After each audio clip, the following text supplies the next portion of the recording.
Guys, जैसे कि आप सभी को पता है कि हमारे सभी के कुछ ना कुछ बेसिक राइट्स होते हैं, ताकि जिससे हमारी आज़ादी है, ठीक है, वो बनी रहे। किसी पर्सन के राइट होते हैं, हमें जो हमारी स्वतंत्रता देते हैं, हमारी आज़ादी होती है, उसे क्या होते हैं, हमारे जो कोई नहीं छीन सकता, उनको क्या बोलते हैं, हम फंडामेंटल राइट बोलते हैं।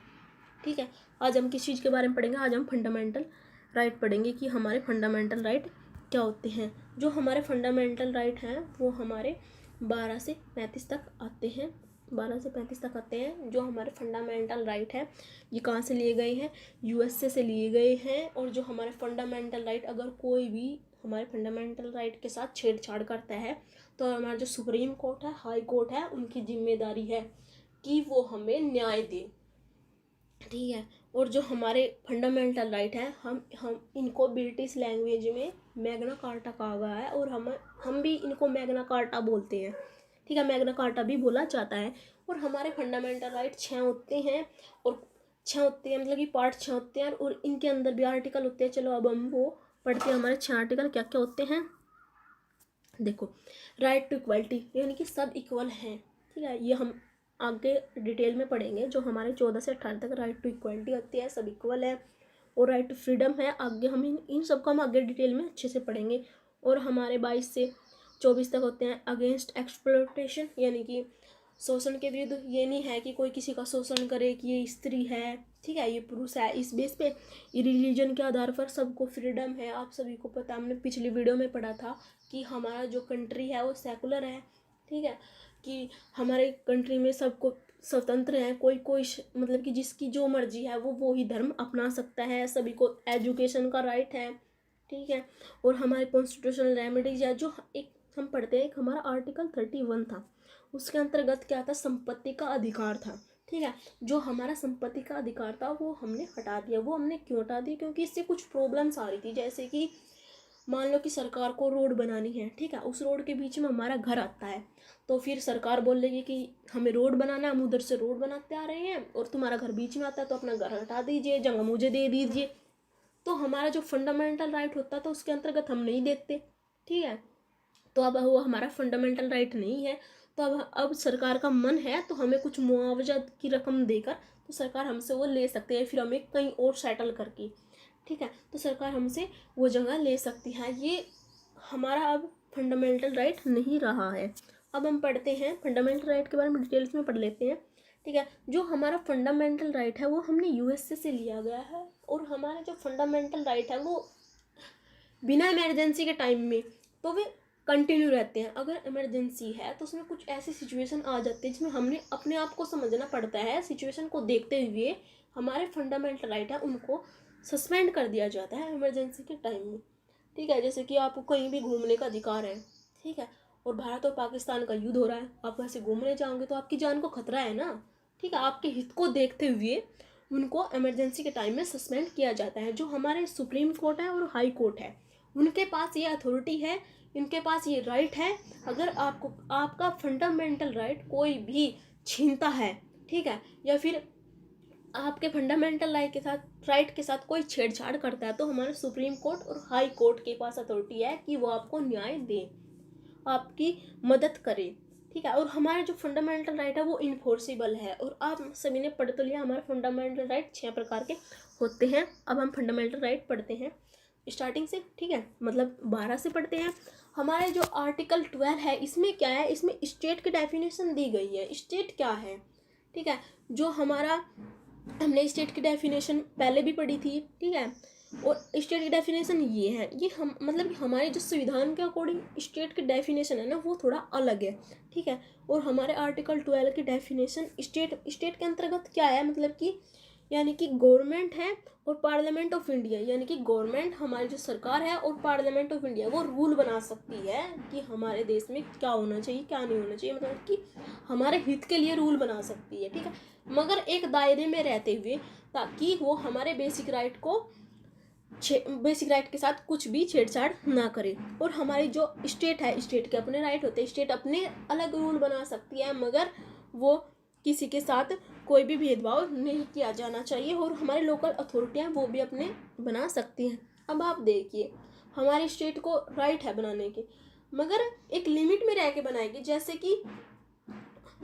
कि एक स्टेट है, वो ये रूल बनाता है कि हम दूसरे स्टेट के साथ लेन देन नहीं करेंगे, ठीक है, इस स्टेट के लोग वहाँ पर नहीं जाएंगे, मगर लोगों का मन है जाने, तो हम ऐसे रूल नहीं बना सकते। एक लिमिट के अंतर्गत रहते हुए रूल बना सकते हैं। और हमारे कुछ लोकल अथॉरिटी हैं, वो अपने अलग रूल बना सकते हैं। जैसे बैंक है, ठीक है, बैंक अपने अलग रूल बना सकता है कि मैं मतलब कि अगर कोई हमें पेमेंट नहीं देगा तो हम ऐसे लेंगे, ठीक है। बिजली विभाग वाले अपने अलग रूल बनाते हैं। हमारे कुछ लोकल अथॉरिटी हैं, लोकल सेल्फ गवर्नमेंट है, ठीक है, ये अपने अलग रूल बना सकती है, मगर किसी के बेसिक राइट नहीं लेते हूँ, ठीक है। अब हम पढ़ते हैं आर्टिकल 13। आर्टिकल 13 में क्या कहा है, inconsistence of law derogation of fundamental right. इसका मतलब क्या है कि असंगत ही, अगर कोई भी अधिकार है, कोई भी रूल है, वो असंगत है तो वो हटा दिया जाएगा। हमारा संविधान 26 जनवरी 1950 को लागू हुआ था, ठीक है। उससे पहले कुछ राइट थे, ठीक है, और उसके बाद में जो कुछ राइट बने, मतलब कि लॉ बने, राइट थे मतलब लॉ बने, ठीक है, सॉरी, मतलब कि हमारे 26 जनवरी 1950 से पहले कुछ लॉ बने और जो बाद में बने वो सभी रहेंगे, ठीक है। तब तक रहेंगे जब तक वो किसी के भी फंडामेंटल राइट को हनन ना करते हो, मतलब डिस्टर्ब नहीं करते हो।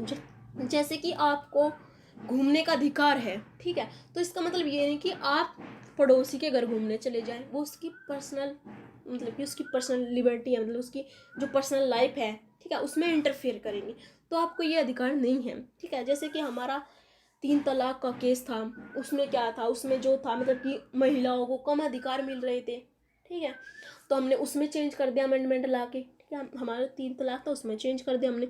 इसमें कहा गया है कि मतलब कि अगर जो हमारे अधिकार हैं 26 जनवरी 1950 से पहले थे और बाद में थे, वो रहेंगे, मगर वो किसी के भी अधिकार को कोई हानि नहीं पहुंचाते हों। अब हम आर्टिकल 14 में आते हैं। मतलब अब देख लो, जैसे कि आप ये हैं, आप यहाँ रहते हैं, आपको एक घर अच्छा लगता है, तो इसका मतलब ये नहीं कि आप अपना सामान उठा कर यहाँ पे शिफ्ट कर लो, ठीक है। हमें रहने का अधिकार है कहीं भी, मगर ऐसा नहीं कि हम किसी के भी अधिकारों को छीन कर करें, ठीक है। हमारा आर्टिकल 14 है इक्वलिटी बिफोर लॉ। एक तो होता है इक्वलिटी बिफोर लॉ और एक होता है इक्वल प्रोटेक्शन ऑफ लॉ, ठीक है। इक्वलिटी बिफोर लॉ में क्या होता है, जो हमारा कानून है, ठीक है, ये हमारा कानून है, ये अंधा है, इसके सामने सब समान है। अगर कोई प्रूफ देता है और सिद्ध कर देता है कि उसने ये ऑफेंस नहीं किया, तो हमारा कानून मान लेगा कि उसने नहीं किया। हमारा कानून अंधा है, हमारे कानून के सामने क्या है, सब समान है, ठीक है। यानी कि आप देखिए, हमारे समाज में सभी लोग समान तो नहीं है।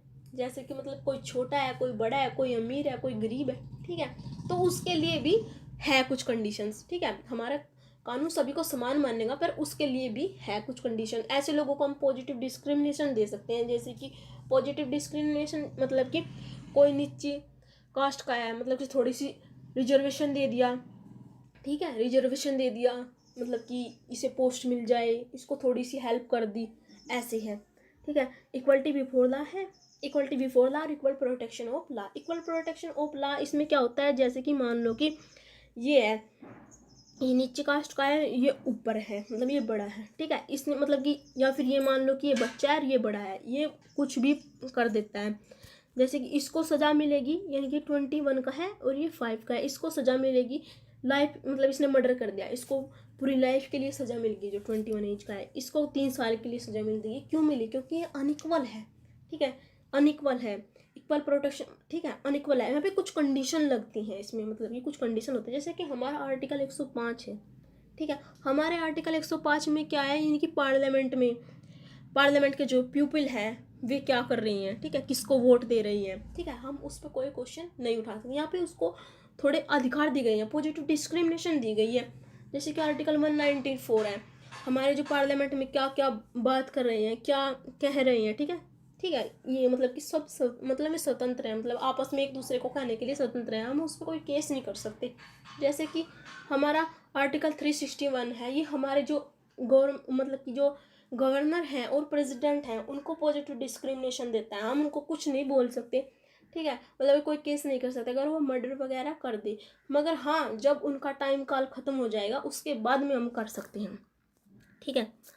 अब हमारा आर्टिकल 15 आता है। आर्टिकल 15 में क्या है, prohibition of discrimination on grounds, grounds हो गए यहाँ पे, ग्राउंड्स लिख लेना यहाँ पे, ठीक है, ground, religion, race, caste, sex, place of birth. यानी कि हमारे आर्टिकल 15 में बोला गया है किसी भी व्यक्ति के साथ धर्म, जाति, वंश, लिंग, जन्म स्थान, ठीक है, के साथ भेदभाव नहीं किया जाएगा, सभी को समान माना जाएगा। जैसे कि मान लो कि कोई भी व्यक्ति है, जैसे कि मतलब कि राजा है, ठीक है, और ये गरीब है, ठीक है, इनके साथ कोई भेदभाव नहीं किया जाएगा। जैसे कि राजा है, राजा को मंदिर में एंट्री दे दी जाती है, गरीब को नहीं दी जाएगी, तो हम ऐसा नहीं कर सकते, ठीक है, सभी को समान अधिकार देंगे। यानी कि होटल हुआ, मंदिर हुआ, ठीक है, और मतलब कि ये सब पैलेस हुए, हम इनमें इनको जाने से रोक नहीं सकते क्योंकि इनको भी समान अधिकार है, ठीक है। हमारा आर्टिकल 15 ये बोलता है हम किसी के भी साथ religion, race, caste, sex, place, birth, मतलब इनके आधार पर कोई भी डिस्क्रिमिनेशन नहीं कर सकते, मतलब कि कोई भी भेदभाव नहीं कर सकते, ठीक है, मतलब कि एबोलिश है, मतलब कि ठीक है, यानी कि हम एजुकेशन के बेस पर भी नहीं कर सकते। यानी कि किसी को भाई छोटा है, गरीब है, हम इसको एजुकेशन नहीं देंगे स्कूल में, ठीक है, एडमिशन नहीं लेंगे, ठीक है, हम ऐसा नहीं कर सकते। जैसे पहले क्या होता था, खुद अम्बेडकर जी के साथ हुआ, जो छोटी कास्ट के लोग थे उनको पानी अलग पीने दिया जाता था, जो बड़ी कास्ट के अलग थे लोग होते थे, मतलब बच्चे होते थे, स्टूडेंट होते थे, ठीक है, उनको अलग पानी पीने के लिए व्यवस्था होती थी। ऐसे भी हम डिस्क्रिमिनेशन नहीं कर सकते, हम सभी को इक्वल लेकर चलेंगे, होटल में हुए, स्कूल में हुए, मंदिर में हुए, ठीक है, कुछ ऐसे पहले से हम सभी को इक्वल वो देंगे। जैसे कि आप मान लो शॉप है, ठीक है, आपकी कोई शॉप है, आप नाई हो, मतलब बाल काटते हो, तो आप कोई गरीब आया आपके पास, आप उस मतलब शेड्यूल कास्ट का आया, आप उसको बाल काटने से मना कर दोगे, ठीक है, तो आप ऐसा भी नहीं कर सकते, ठीक है, सभी को समान अधिकार दिए जाएंगे। अब हमारा आता है आर्टिकल 16। आर्टिकल 16 में क्या है, equality of opportunity in matter of public employment, ठीक है, यानी कि हमारे आर्टिकल 16 क्या बोलता है, सभी को समान अधिकार है, कोई भी कास्ट हो, पैलेस हो, सेक्स, मतलब कि कोई नीची कास्ट का या बड़े का हो, ठीक है, या फिर औरत हो या फिर आदमी हो, ठीक है, या फिर किसी भी स्थान से वो हो, ठीक है, सभी को इक्वल अपॉर्चुनिटी दी जाएगी जॉब में, ठीक है। हम पॉजिटिव डिस्क्रिमिनेशन तो दे सकते हैं, पॉजिटिव डिस्क्रिमिनेशन मतलब कि कोई अच्छा पढ़ता है, नीची कास्ट का है, ठीक है, वो अच्छा पढ़ रहा है, मतलब, या फिर नीची कास्ट का ना मान लो, मतलब कि जैसे कुछ पोस्ट होती हैं कि इसमें 90% के, जिसके 90% आए होंगे ग्रेजुएशन में, उसको जॉब मिलेगी, ठीक है। ऐसे हम एजुकेशन के बेस पर, फिजिकल फिटनेस के बेस पर तो कर सकते हैं, क्योंकि सभी समान नहीं है, अब जॉब लिमिटेड है, किसको दे किसको नहीं दे, बस हम कास्ट, सेक्स, प्लेस इनके बेस पर नहीं कर सकते, ठीक है। हम पॉजिटिव डिस्क्रिमिनेशन दे सकते हैं, जैसे कि किसी की लो इनकम है या फिर नीची कास्ट का है, उनके पास अपॉर्चुनिटी कम है, तो हम ऐसे लोगों को दे सकते हैं, ठीक है। जैसे ये देखो आप, डिस्क्रिमिनेशन अलाउड इन एजुकेशन के बेस पर, फिजिकल फिटनेस के बेस पर, प्रैक्टिस, यानी कि किसी को ज़्यादा प्रैक्टिस है, कौन मतलब इसको प्रैक्टिस है किसी चीज़ के लिए, तो हम उसको जॉब देंगे ना, क्योंकि वो अच्छा परफॉर्मेंस दे पाएगा। और हम जो हमारे इंदिरा साहनी का केस था वर्सेस ऑफ यूनियन केस, ये इसी में था, मतलब कि ठीक है। और काला कालेकर ने सबसे पहले इंट्रोड्यूस किया था कि हमने पॉजिटिव डिस्क्रिमिनेशन देने चाहिए जो नीची कास्ट के हैं, ताकि सभी इक्वल हो सके, सभी अपना ग्रोथ कर सके, सभी की इकोनॉमिक कंडीशन अच्छी हो, इसलिए, ठीक है। अब हमारा आर्टिकल 17 आता है। हमारा आर्टिकल 17 क्या बोलता है, अनटचेबिलिटी के बारे में बताता है, ठीक है। अनटचेबिलिटी क्या है, यानी कि पहले क्या होता था, पहले जो नीची कास्ट के लोग होते थे उनको अनटचेबल माना जाता था, उनको बोलते थे कि अगर ये छुएगा खाना तो हम इसका खाना नहीं खाएंगे। राजा लोग या बड़े लोग क्या करते थे, यानी कि जो नीची कास्ट का है, अगर उसने किसी चीज़ को छू दिया तो वो उस चीज़ को नहीं लेते थे, ठीक है। तो हम अनटचेबिलिटी ये प्रैक्टिस नहीं कर सकते। सिविल राइट एक्ट है 1955, ठीक है, SC/ST एक्ट है 1989, इनके तहत आपको सज़ा मिलेगी, आप ये सब नहीं कर सकते। किसी मतलब कोई वुमेन है, ठीक है, यानी कि अनटचेबल है, हम सभी के साथ इक्वल व्यवहार करेंगे, किसी के साथ ऐसा नहीं कर सकते, मतलब सभी को फंडामेंटल राइट दिए गए। अगर कोई किसी को समझाता है ना कि हाँ अनटचेबिलिटी सही है, ठीक है, या फिर ये प्रैक्टिस होनी चाहिए, यह भी एक अपराध है, ठीक है। जैसे कि आप मान लो कि जैसे MP MLA है, ये अगर ये भी ऐसे प्रैक्टिस करते हैं तो उनको भी इलेक्शन लड़ने नहीं दिया जाएगा। और जो अनटचेबिलिटी प्रैक्टिस करते हैं ना, ठीक है, उनको 6 साल की जेल और 500 रुपये तक का जुर्माना लग जाता है। ठीक है, जैसे कि मान लो पहले क्या होता था, पहले मतलब कि जैसे ये छोटा है, ठीक है, ये अच्छा नहीं है, ये काला है, ठीक है, ये अनटचेबल है, ठीक है, ये सुंदर नहीं है, ठीक है, ये गरीब है, तो इसको इसको इसको यहाँ पे नहीं आने दिया जाएगा। ठीक है, इसको इसके पास मत जाओ, ठीक है, ये छोटा है, गरीब है, ठीक है, ये काला है, ये नीची कास्ट है, इसके पास मत जाओ, इससे दूर रहो, ठीक है, ये अनटचेबल है। तो ऐसे होता था पहले। ठीक है, और ये अच्छा है, वाइट है, ठीक है, ये बड़ी कास्ट का है, तो इसके दोस्त बनो, इसके दोस्त मत बनो। ऐसे हम नहीं कर सकते, हम अनटचेबिलिटी प्रैक्टिस नहीं कर सकते। ठीक है, हमारा आर्टिकल ये आता है 18 आता है। इसमें क्या है, एबोलिशन ऑफ टाइटल, यानी कि कोई भी अपने आप में उपाधि धारण नहीं कर सकता। ठीक है, जैसे कहते थे कि महाराजा धीराज, ठीक है, राजा राज, ये टाइटल्स होते थे ना, हम ये टाइटल नहीं कर सकते, क्योंकि हमारे जो सोसाइटी है, हमारा समाज है, उसमें सभी लोग समान नहीं है, सभी अनइक्वल हैं। ठीक है, तो उससे भेदभाव आता है। ठीक है, हमारा संविधान ने क्या चाहता है, हमारा संविधान चाहता है कि सभी का समान समान वो ग्रोथ हो। ठीक है, सभी का समान डेवलप हो, सभी डेवलप करे, सभी खुश रहे, ये चाहता है हमारा समाज, हमारा जो संविधान है। ठीक है, यानी कि एबोलिशन ऑफ टाइटल, कोई भी कोई टाइटल्स नहीं ले सकता। नेशनल अवार्ड्स, ठीक है, यानी कि नेशनल अवार्ड मिलेंगे, जैसे कि आपको भारत रत्न मिल गया। ठीक है, आप भारत रत्न ये लगा सकते हो, जैसे कि ठीक है, ये लगा सकते हो, मतलब Bharat Ratna abolition of titles, ये टाइटल्स नहीं मिलेंगे आपको। ठीक है, जैसे आप भारत रत्न मिल गया आपको, ठीक है, महेश महेश को जैसे भारत रत्न मिल गया, वो भारत रत्न महेश ऐसे नहीं लिख सकता। ठीक है, टाइटल नहीं लगा सकता। हम एजुकेशन टाइटल लगा सकते हैं, जैसे कि किसी ने डॉक्टरी की है, ठीक है, डॉक्टर महेश, ठीक है, डॉक्टर संजय, ऐसे लगा सकते हैं। ठीक है, ओके, अब हम आओ डिस्कस, मतलब कि जो हमें रिवाइज करेंगे, जो हमने डिस्कस किया। आर्टिकल 12 में क्या है, स्टेट है हमारा, स्टेट में क्या होगा, मतलब कि सेंटर, मतलब कि स्टेट के अंतर्गत आएगा हमारा कि कौन कौन रूल बना सकता है, कौन कौन नहीं। ठीक है, स्टेट के अंतर्गत डेरोगेशन ऑफ फंडामेंटल राइट, मतलब कि आर्टिकल 13 है इसमें। ठीक है, और जो 26 जनवरी के बाद में या पहले, ठीक है, 1950 के पहले या बाद में जो रूल बनाए गए थे वो रहेंगे। बस इतना है कि वो किसी के भी बेसिक राइट को कोई हानि नहीं पहुंचाते हो, सब इक्वल हैं, इक्वलिटी ला। ठीक है, इक्वलिटी बिफोर लैंड, कि कानून के सामने सब समान है। और 15 में क्या है, किसी के साथ कोई भेदभाव नहीं किया जाएगा रिलीजन के आधार पर, ना कि कास्ट के आधार पर।